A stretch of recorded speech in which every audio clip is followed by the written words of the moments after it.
Hello. If you clicked on this video, you're probably wondering how to break in boots faster. You probably have blisters. It probably hurts. Boots are really stiff. Before I start, I'm gonna give you my credentials.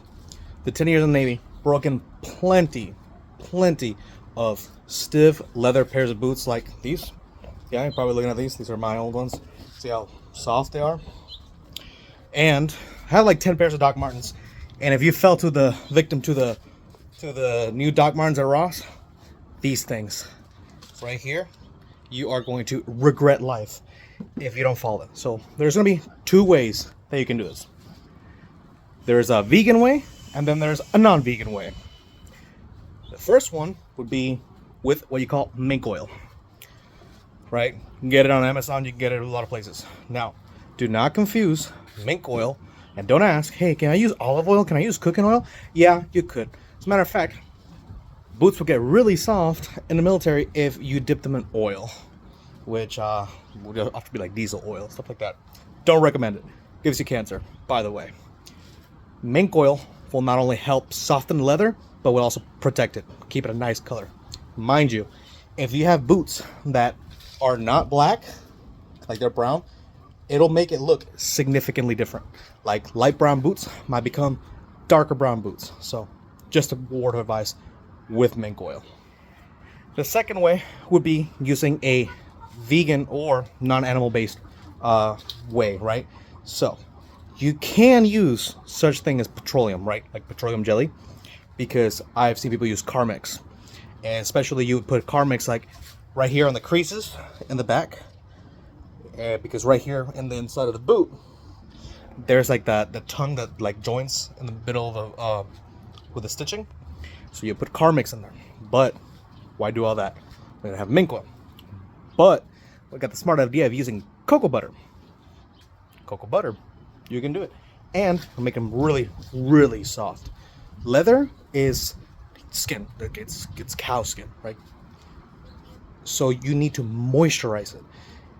The way that you do this, the most effective way, is you take your boot, and when it's a hot day, I'm in Southern California right now, you take that boot and you will leave the boot in the sun inside the car, right? Or like in or just inside the car where it gets hot. The temperature in there will get really hot, and it'll dehydrate the boot a little bit. You will then take like a cotton ball, right, of your mink oil. Mink oil is like really runny, much more runny than like olive oil or canola oil. And then you just dab it on there, and you put it back in the hot car. Now, maybe you don't have access to a car. Can you do this? Do not do it in the oven. Come on. The opposite way, or another way that you could do this, is if you take your mink oil and you heat up the mink oil. I wouldn't say on the stove, but what you can do is you can put the mink oil bottle inside a Ziploc bag. And you take such that Ziploc bag and you put that Ziploc bag in water, like hot water from the sink or the shower, stuff like that.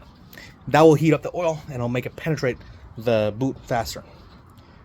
Furthermore, you can do the same exact thing with cocoa butter, except cocoa butter will absorb significantly more. Now, you might be tempted to slather it on. Light layers. Really light layers. Just little by little.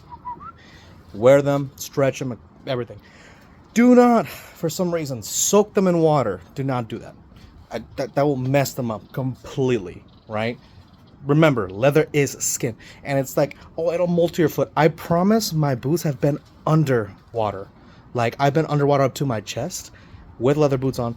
It does not make them mold to your feet anymore. The only salvation there is to actually like throw them in the dryer and do the oil process. Now, I'm going to see these. So, these are infamous for giving you blisters right here. So what do you want? You want to make sure that one, fits you. Two, you have a sock that is nice and comfortable. And since you don't have ankles that are used to dealing with this, what you want to do is get this thing called moleskin, and you can put it on your ankle, and then right here, you'll be able to survive that. In this military boot, you can see that it has the same exact thing right here, just like that. So you would have felt it no matter what. What you don't want to do is apply the oil in the inside or the soft side of the leather, because now you have oily socks and you have oily feet. Ultimately, a lot of these boots break in naturally because your foot is sweating and your foot is oily. So you're actually applying your own oil into the shoe. Now, the next question you might be wondering is, does this apply to the vegan leather? No such thing as vegan leather, fun fact. It's just synthetic leather. It's made out of plastic. It's horrible for the environment. Arguably worse, really.